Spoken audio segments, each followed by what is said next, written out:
If we were to shut down the entire global economy for 41 years, we would have achieved the brilliant result of forestalling 1 Celsius degree of temperature increase. That's all. And only then, if the UN's wildly exaggerated estimates of the effect of CO2 on temperature are accurate.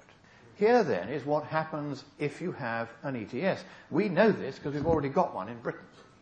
It's not ours, it's imposed on us by the commissars of the European Union, whom we do not elect, cannot hold to account, cannot question, cannot remove, and cannot replace. We are no longer free. You still have a democracy here. You can still do something about this ETS. If, on the other hand, you charge a high enough price for emitting a ton of carbon that then it actually makes a difference and deters people from emitting tons of carbon, what do they then do? They go somewhere else. They get out of Australia and they take their businesses and your jobs with them, and they set up in China, which I can tell you for free is not going to have an emissions trading scheme, not anytime soon. They set up there, and there, per unit of production, the carbon emissions are going to be higher than they are here. So you have the effect of A, destroying your own jobs, B, destroying the Australian economy, C, destroying the tax base that pays for everything that the Australian government does, and D, you increase the carbon footprint of the planet. Now, how lunatic is that? Now, let me make it clear to you that I am not taking sides in your politics. It's not for me as a guest in your country to do that. But hey, you know what I'm thinking. Now,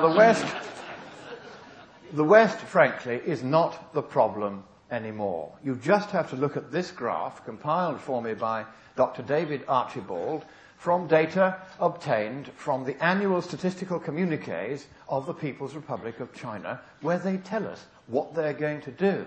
And in a dictatorship, when they tell you what they're going to do, that's what's going to happen. And what they say is that they're going to increase the amount of coal-fired power stations by 1 or 2 per week, more or less indefinitely for the foreseeable future. And that's what happens to their carbon emissions if you do. And you can see that the Australian ones are down there along the bottom. So even if we actually shut down Australia, which it looks as though some of your pollies would like to achieve, it's not going to make any difference to the climate. An enormous sacrifice, death and destruction everywhere, and absolutely no benefit to the climate whatsoever. So now, the political cost. I want to talk very briefly about this because this one we may have won. We must be cautious because the forces of darkness are regrouping as we speak. They're going to have another go in Mexico. Yes, we drove them snivelling back into their noisome lairs at Copenhagen.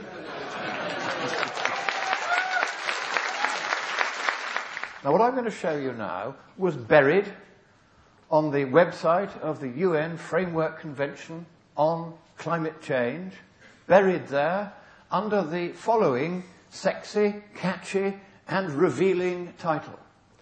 Note by the Secretariat of the States Parties to the United Nations Framework Convention on Climate Change. And that was a 2-page note. But my very talented colleague, Dr. Willie Soon, of the Harvard-Smithsonian Institute for Astrophysics, who reads everything and is suspicious, thought that the file size of that document, publicly available on the UN's website, seemed a little long just for a 2-page note. So he looked at the annex, which was 186 pages long, and that was the draft Treaty of Copenhagen. And this is what it proposed: a world government. The scheme for the new institutional arrangement, the New World Order, under the convention, will be based on 3 basic pillars. I can see why Hitler just loved giving speeches like this. Government facilitative mechanism and financial mechanism. But there is the word government, plain as a pikestaff, in paragraph 38 of Schedule, it was Annex 1, that's right, of the Copenhagen Treaty draft as of September the 15th last year. And here it is again. The government will be ruled by the conference of the parties with the support of a new subsidiary body on adaptation and of an executive board responsible for the management of the new funds and the related facilitative processes and bodies. Yep. There you are, the government. And the facilitative mechanism was going to give them the right to interfere, among other things, in all formerly free markets. Now, most of us here would probably agree that the free market, whatever our politics, is on the whole a good thing. Well, that's not what this treaty said. This treaty was going to let the market rules, the conditions under which all markets operate, be set by this new government. And at vast economic cost. These were just some of the taxes that were going to be levied on us. I'm glad to say that very, very, very nearly all of this did not survive into the final draft.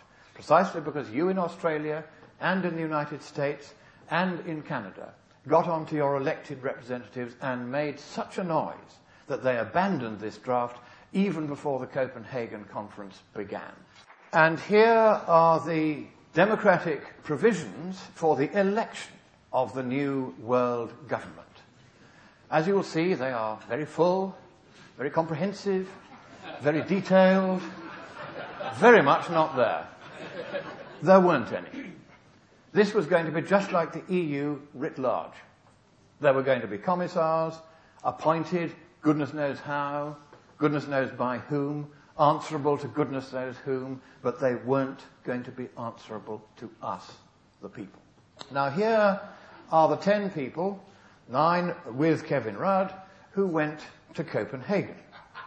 And here are another 10. And another 10. 60, that's 70. We're still going strong here. He needed real support in Copenhagen, this guy. Are we going to reach 100? Does anybody think? Yes. Yes, we are. There we are. 100. And, oh, we haven't finished yet. No. Yeah, 110. And here's the final total. 114 freeloaders.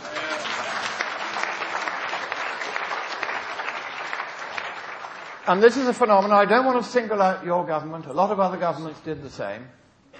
They're prepared to tell you that your workers' jobs have got to be handed over to the Indians and the Chinese in the name of saving the planet, when in fact all you'll do, if anything, is to add to the carbon footprint of the planet by sending those jobs to less efficient countries overseas.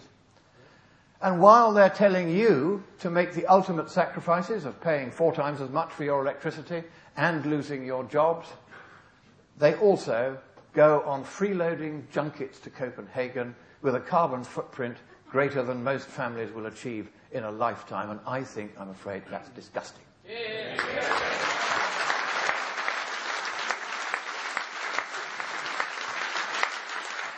There is only one question that needs to be answered in the whole of this debate. How much warming will a given increase in CO2 concentration actually cause? That's the question. This is a moral issue for our generation. How do I know? Because he says so.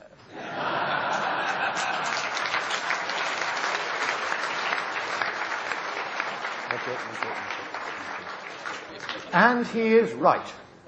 It is a moral issue. It is a moral issue when a climate panel deliberately tampers with data and forces every number towards the extreme, so as to multiply by approximately 7 the true warming effect to be expected from CO2 concentration. That is a moral issue. It is a moral issue when it abolishes the medieval warm period, when it knows perfectly well that there was one. That is a moral issue. But above all, if you impose policies on the world which lead to the starvation of millions, that is a moral issue. But this is, thank God, Australia. Now these little African children with their hopeless, hopeful eyes, they turn to Australia as I turn to Australia. And they say to you, as I say to you, about this entire climate nonsense, enough is enough.